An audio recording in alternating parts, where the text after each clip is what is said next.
যা ভোরবেলায় current of. Hello friends, good morning. এখন বাজে সকাল 6:30 আর বাইরেটাও সেরকম আলো নেই, ওই জন্য বুঝতেও পারছি না কটা বাজে। এই দেখো 6:35 বাজে। মোবাইলটা চালিয়ে দেখলাম, কুয়াশা পড়েছে বাইরে। 7টা বাজতে যায়, প্রচুর কুয়াশা। তো আজ হচ্ছে মঙ্গলবার, সকাল সকাল উঠে পড়েছি, কিন্তু বুঝতেই পারছিলাম না। এমনিতেই ঘর অন্ধকার লাগছিল, তার উপরে কারেন্ট অফ, মানে বাইরেও আলো নেই, সেরকম কুয়াশায় ভর্তি। চা বসিয়ে দিয়েছি, চাল ভিজিয়ে দিয়েছি, তনুর আবার অফিস আছে। এখানে ডালটাও ভিজিয়ে দিলাম। খুলে দিই, হলে কারেন্ট অফ, অন্ধকারে কিছু দেখা যাচ্ছে না। ছাদে এসছি, ওরে বাবা বিশাল একদম কুয়াশায় ঢাকা মেঘ, দেখো পুরো ধোয়া ধোয়া, দেখো ইস, পুরো ধোয়া ধোয়া, কিচ্ছু দেখা যাচ্ছে না, পুরো ধোয়া ধোয়া। সূর্য তো ওঠেই নি, মানে সূর্য উঠেছে, কুয়াশায় ঢাকা আর কি। সূর্য না উঠলে তো দিনই হতো না। দেখো ওই বাড়িটায় দুটো শালিক পাখি কিরকম চুপ করে বসে আছে।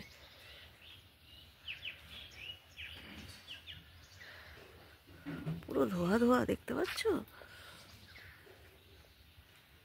কিচ্ছু বোঝা যাচ্ছে না। গাছগুলোর সাইডে ভালো বোঝা যাচ্ছে, দেখো বাড়ি ঘরে বোঝা যাচ্ছে না, কিন্তু গাছগুলোর সাইডে পুরো ধোয়া ধোয়া, দেখছো?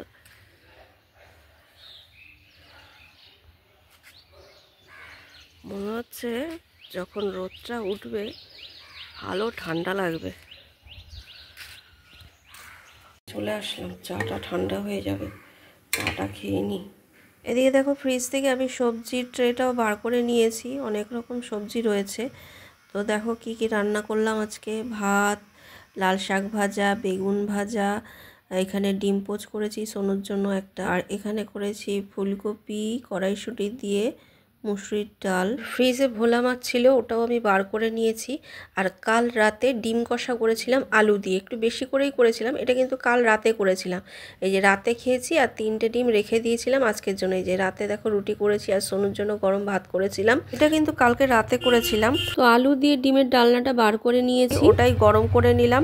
সোনু খেয়ে যাবে, নিয়ে যাবে, আর ডিম পোচটা অফিস থেকে এসে খাবে। তো ওর খাবারটা বেড়ে দিয়েছি, ও খেতে বসে গেছে।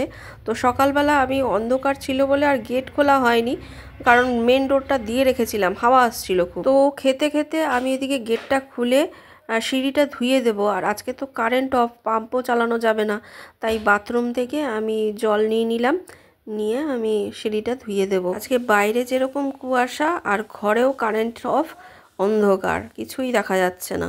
যাই হোক, সিঁড়িটা ধুয়ে এসে আমি ওর লাঞ্চ বক্সটা গুছিয়ে দিলাম, মানে বেড়েই রেখেছিলাম, তো এটা গুছিয়ে দিলাম, ও ঢুকিয়ে নেবে। তারপরে সোনু রেডি হয়ে বেরিয়ে গেল অফিসে। তারপরে দেখো আমি ভোলা মাছটা রান্না করে নিয়েছি, ভোলা মাছের ঝাল করলাম। এখন রান্না বান্না তো হয়ে গেছে, বাসনও মেজে নিয়েছি, সোনুও চলে গেছে। এখন এই রোদটা উঠেছে সবে, একটু এসে বসেছি, আমার হাজব্যান্ডকে ডাক দিলাম, ও উঠে ওয়াশরুমে গেছে। আর সেই যে ভোরবেলায় কারেন্ট অফ হয়েছে, এখনও কারেন্ট আসেনি। আর দেখো পাশে কি ঝগড়া হচ্ছে, দুটো বাড়ি পরপর দুটো বউ মিলে ঝগড়া করছে, শুনতে পাচ্ছ? কি অবস্থা।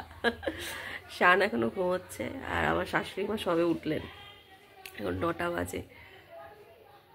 কি ঝগড়া, মানুষের মধ্যে যে কেন এত ঝগড়া, অশান্তি, দলাদলি। একটু গায়ে রোদ লাগিয়ে বিছানার চাদর টাদর একেবারে তুলে নিলাম। শান উঠে বললো আমাকে ডিম টোস্ট করে দাও, ওকে আবার ডিম টোস্ট করে দিলাম উপরে গোলমরিচ ছিটিয়ে। তা আমার ঘর ঝাড় দেওয়া হয়ে গেছে, আমার হাজব্যান্ড বললো আমাকে খেতে দাও, তো ওকে খেতে দিয়েছি। ওর খাওয়া হয়ে গেছে, এরপরে আবার শাশুড়ি মা বসলেন খেতে। তারপরে ওরা চলে যাওয়ার পরে আমি ঘরটার মুছে নিলাম। দেখো ফ্যানগুলো অফ করে দিই, ঘর শুকিয়ে গেছে। এরপর জামা কাপড় কেচে চলে গেলাম আবার ছাদে। ভালোই রোদ উঠেছে, হাওয়াও দিচ্ছে সঙ্গে। দেখো রোদটা যেরকম কড়া উঠেছে না, সেরকম হাওয়াও দিচ্ছে। তা ভালোই একটু রোদে দাঁড়ালাম, আর জামা কাপড়গুলো মেলে দিলাম, সব বিছানার চাদর টাদর অনেক কিছু কেচেছি, জামা কাপড়। শীতকালে তো এমনি অনেক জামা কাপড় হয়, তার উপরে শীতের বেলা দেখতে দেখতেই চলে যায়। ভারী ভারী জামা কাপড়গুলো তো শুকাবেই না, তো যতটুকু শুকায় শুকাক। দেখো জামা কাপড়গুলো মেলে দিয়েছি। আজকে পুজো দেওয়ার নেই, আজকে শাশুড়ি মা পুজো দিয়ে গেছেন। আর শান একটু গেছিলো পায়ের এক্সরে করতে। পায়ে যেখানে ব্যথা পেয়েছিল সেইখানে ও ডাক্তার দেখিয়ে ওষুধ টষুধ খেয়ে ঠিক হলো। আবার খেলতে গিয়ে আবার ওই একই জায়গাতে 2বার 3বার এই নিয়ে লাগলো। তো ওই জন্য মানে ব্যথা সেরকম একটা নেই, হাড়েও ব্যথা নেই, কিন্তু পাটা ফুলে রয়েছে। কিন্তু বারবার যে খেলতে যাচ্ছে একই জায়গায় যদি লাগে জিনিসটা, তা এরপরে ক্ষতি হয়ে যেতে পারে। ওই জন্য আমি বললাম যে না, এক্সরে করে আয়, দেখ ভেতরে কিছু হয়েছে নাকি, ভেতরে ফোলাটা কমছে না। হ্যাঁ, আর বারবার যদি একই জায়গায় লাগে কিছু হয়ে গেলে, তো এক্সরে করতে গেছিলো, ওই জন্য আজকে কলেজে যায়নি। তো ওর বাবা বলল ঠিক আছে তাহলে তুই এক্সরে করে তুই একটু দুপুরবেলার দিকে দোকানে আসিস, আমি একটু বাড়িতে যাব। ওই জন্য আজকে খাবার নিয়ে যায়নি আমার হাজব্যান্ড। তো বাড়িতে আসবে, তো এক্সরে করে চলে এসছে। তো এখন খেয়ে দে যাবে ও দোকানে। হ্যাঁ, দোকানে গেলে তারপরে হয়তো আমার হাজব্যান্ড আসবে। খেয়ে উঠেই মোয়া খেতে বসেছি। মোয়াটা এত ভালো,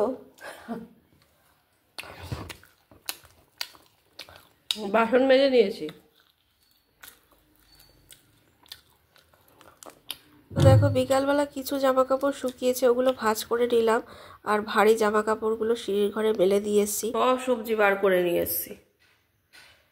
এখন কালকে কি রান্না হবে সেই সবজি করব। রাতেও রান্না করতে হবে আজকে, কি করব দেখি।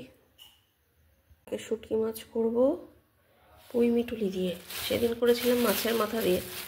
সব কেটে কুটে রাখলাম সবজি। এখানে এখানে শক্ত সবজি, এখানে নরম সবজি, উচ্ছে আলু সিদ্ধ করব, ডাল করব। আর রাতের জন্য আজকে বেগুন পোড়া করবো, ওই জন্য বেগুন বার করেছি। আর সব সবজি ঢুকিয়ে রাখলাম। দেখো এখানে রুটি করে নিয়েছি আটা মেখে, আর বেগুন পোড়াটাও মাখবো, মাখা হয়নি এখনো। তো আজকে ধনেপাতা ছিল না, একটু রসুন দিয়ে দিয়েছিলাম বেগুনের ভিতরে। তো ওই রসুন দিয়ে পেঁয়াজ দিয়ে কাঁচা লঙ্কা দিয়ে সর্ষের তেল দিয়ে মাখবো। আর গুড় রয়েছে, বোয়া রয়েছে। দেখো এদিকে বেগুন পোড়াটা মেখে নিয়েছি। এবার ভরবো আমি ছাতু। ছাতু আনা হয়েছিল, ওটা ভরা হয়নি, ভরবো। এদিকে বাসনও মেজে নিলাম। আজকের মতো ফ্রেন্ডস ভিডিওটা এখানে শেষ করছি। Good night, tata.